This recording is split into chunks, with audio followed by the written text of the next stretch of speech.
This piece requires a bit of setup, I think, because it has a subtitle that is unexpected. The subtitle is An Ode to the University of Minnesota chapter of the National Society of Hispanic MBAs.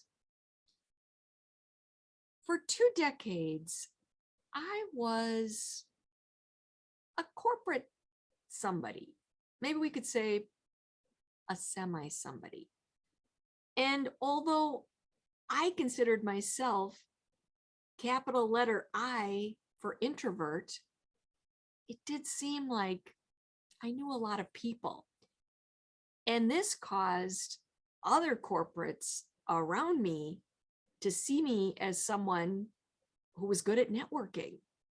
And thus, one of my colleagues compelled me to appear on a committee on a beautiful Saturday morning at the Carlson School of Management, University of Minnesota. You guessed it, the audience, the University of Minnesota chapter of the National Society of Hispanic MBAs. The topic, building your career network.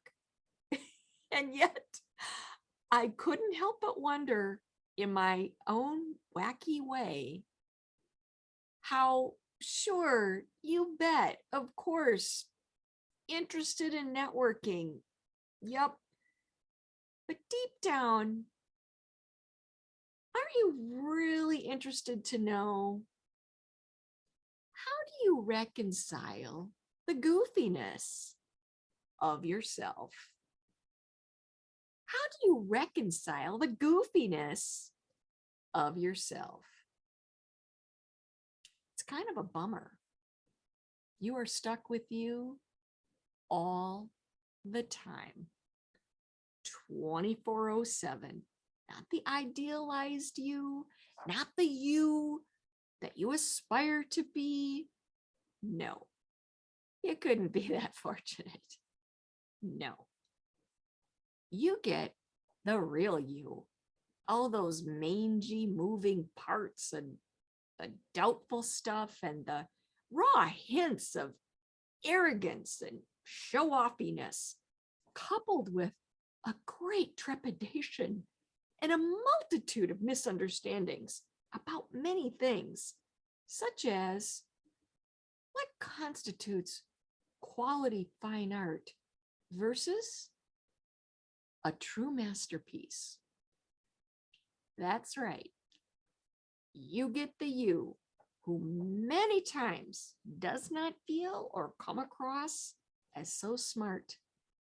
You get the one who has not been rained on by a mass of positive head starts. Oh no, not exactly. You get all those earthy, bit lopsided, and in some cases, clearly mismatched features and elements. That is right. You get it all. And via tightrope and stepping into the lion's cage with a chair only and just the customary weekly glide and snag of the trapeze apparatus that constitutes life, you get to work it out, make it all smooth, gel into place. The all together massive cowlick that is you. Pushing through that, making that happen, why, that's smart. And that's art enough all on its own. Thank you for spending this time with me and listening to this original poem written by Lori Krieber, titled, How Do You Reconcile the Goofiness of Yourself? Subtitled, An Ode to the University of Minnesota chapter of the National Society of Hispanic MBAs. Thank you for visiting my Patreon site. Thank you, patrons. Thank you to all patrons supporting the artists and activists across this platform. You are deeply appreciated.